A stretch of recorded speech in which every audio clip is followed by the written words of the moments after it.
Squid Game Season 3, Episode 1.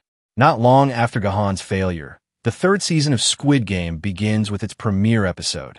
The final tally was 35 casualties, with 60 players remaining. Also murdered were 12 pink guards and 8 supervisors. Because the games and the front man are so dramatic, the pink guards bring player 450 SXS Coffin back to the burial area.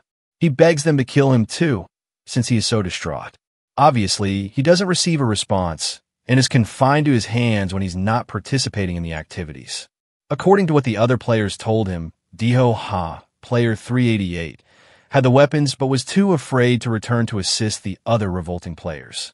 Though completely insane at first, this piques Gahan's interest, and he transforms into a seriously dangerous individual. He frightens Deho just by staring at him. Lee Young-jae's acting chops were on full display in this episode. He had to convey every emotion, including fury, just through his expressions. He was absolutely superb at it. The following activity, a variation of hide-and-seek, is about to begin. I felt compelled to add one more remark about how awful this show is. The bodies of the rebels are left hanging so that the remaining players can see them as they make their way to the arena. You can't expect a typical game of hide-and-seek here.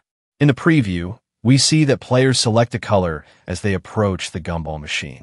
The color signifies the team they're representing, red or blue. While the blue squad takes cover, the red team must seek them out. Within the next 30 minutes, they must locate and eliminate one blue player. In order to conceal and locate the escape, the blue players are given keys to open doors, while knives are given to the red players. This is the reasoning behind the episode's title, Keys and Knives. The red team member will be eliminated if they are unable to eliminate even one blue player. The term "at least" is crucial. More could be eliminated by them. Also, the red team is unable to engage in mutual attacks. Anyone can switch teams before the game begins, if they so desire.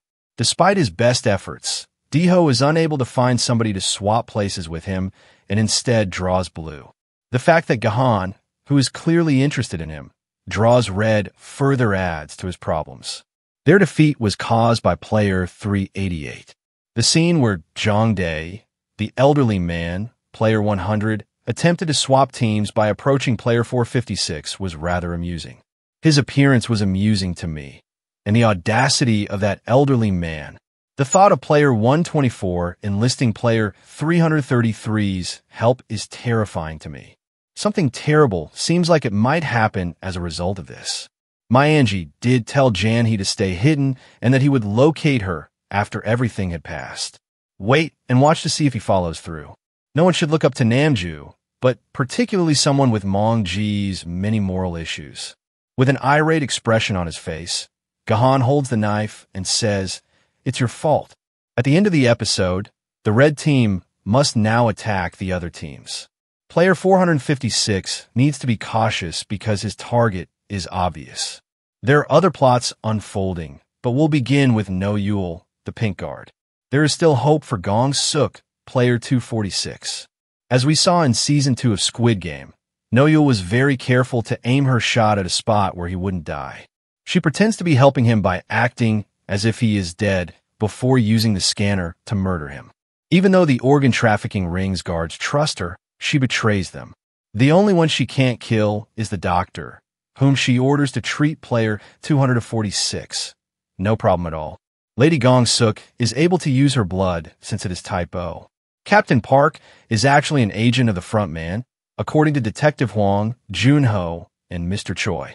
The news of the drone operator's death reaches his employer through his phone. A second one is being sought after, so they may continue searching for the island that hosts the games. He is advised by the front man to persist in his efforts to dissuade them. Kill everyone if he fails. Everyone, even the police captain.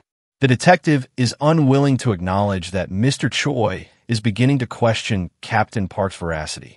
After restocking on pilots, the crew takes to the skies once more. However, Mr. Choi is staying behind this time too.